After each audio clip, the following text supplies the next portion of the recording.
Meeting घेण्यात आली। या ठिकाणी काही विस्कळीत झालेला परिणाम सर्व या हातगाव तालुक्यामध्ये लोक आयटक मध्ये आलेले या ठिकाणी आपण त्यांची कार्यकारिणी जाहीर केली आहे। या कार्यकारिणीमध्ये तालुका अध्यक्ष म्हणून बाळू पाटील तसंच बालाजी करम सर्वच ही सोबत माझ्या टीम उभा टाकले यांच्याकडे हातगाव तालुक्याचा कारभार देत आहे। तरी स्वयंपाक आणि मदतनीस यांना संघटित करून आयटक संघटनेमध्ये जास्तीत जास्त सदस्य वाढवावं या ठिकाणी मी असं आवाहन करतो। आणि हातगावातच नाही तर नांदेड जिल्ह्यातच नाही तर पूर्ण महाराष्ट्रामध्ये स्वयंपाक आणि मदतनीस यांना तुटपुंज मानधन मिळणार आहे ते 2,500 रुपये आहे। त्यांना फिक्स 26,000 रुपये मानधन देण्यात यावं आणि ह्यांच्याच घरचे एक त्या ठिकाणी कामाला लागण्यात यावी आणि ह्यांना घरी बसून विमा पेन्शन देण्यात यावी आणि त्यांना दिवाळी बोनस 5,000 रुपये देण्यात यावं आणि कुणालाही कामावरून कमी करण्यात येऊ नये आणि 2 ते 3 महिन्याचं रखडलेलं मानधन तात्काळ त्यांच्या खात्यामध्ये जमा करण्यात यावे। भाजीपाला इंधन बिल जे काय तुमचं आहे लवकरच तुमच्या खात्यामध्ये जमा करण्यात यावं। या ठिकाणी आयटक संघटनेच्या वतीने आपण लढा आहे। आपल्या राज्याचे अध्यक्ष श्यामजी काळे असतील, कार्याध्यक्ष भगवान देशमुख असतील, सहसचिव विनोद भडके असतील, राज्याचे संघटक नामदेवराव शिंदे असतील, यांच्याकडे पण राज्याचं काम तुम्हाला सांगायला हरकत नाही। जिल्हा अध्यक्ष तथा राज्य संघटक म्हणून नामदेव शिंदे या ठिकाणी या सर्व या नेते मंडळीनं आपला वेळाचा वेळ काढून जास्तीत जास्त लोक मोटरसायकल घेऊन त्यांनी फिरून सभासद फिरून या ठिकाणी त्यांनी शोभा कार्यक्रमाची वाढवली।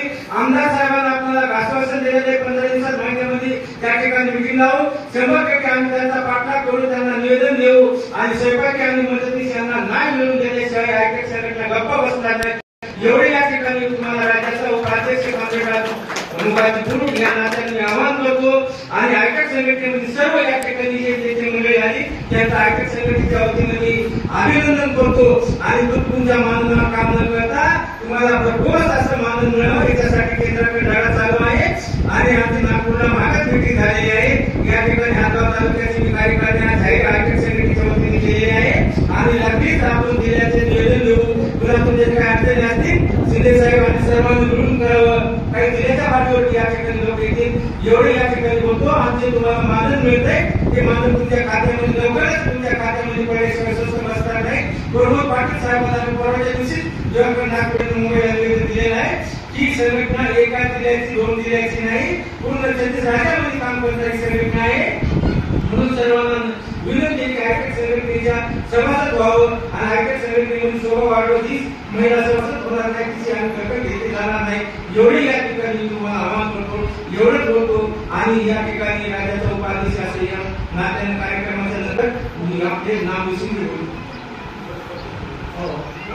आज आपण इथे जे काही राज्य सरकार आणि केंद्र सरकारनं आपला पाठपुरावा चालू आहे सतत मोर्चा आणि आंदोलनाच्या रूपामध्ये आपल्याला सरकारला तर आपले चालूच आहे पण आपल्या तालुक्याचे जे पायरीचे आमदार आहे यांच्यापासून आपण सुरुवात करून आज आपण आमदारला आपल्या एकी वतीने आज आमदारला आपली काय ताकद आहे आणि आपल्याला काय देणार आहे हे आपला आज आजच्या काय मेळाव्यामधून आपण संपन्न केले। आपण आज एवढे लोक एकत्र जमलो होतो म्हणून कुठेतरी आमदारला काय आपलं दुःख आहे आपल्याला काय आजार आहे हे गोष्ट त्याला तिथपर्यंत पोहोचली वेळेतच आपल्याला त्याचा इलाज होईल आणि आपल्याला चांगल्या प्रकारच्या अपेक्षा असतील आपलं यश येईल। संघटित होणं संघर्ष करणं हे डॉक्टर बाबासाहेब आंबेडकर जेवढं संघटित होऊन संघर्ष करशाल तेवढं आपल्या पदरात पडेल। तरी मागाचं आपलं जे काय असेल तालुक्यामध्ये चालणार असेल तो आपण बाजूला ठेवून आता जोमानं न्यायानं या सरकारच्या हाताला बसून आपल्याला मानधन वाढवून घ्यायचं आहे।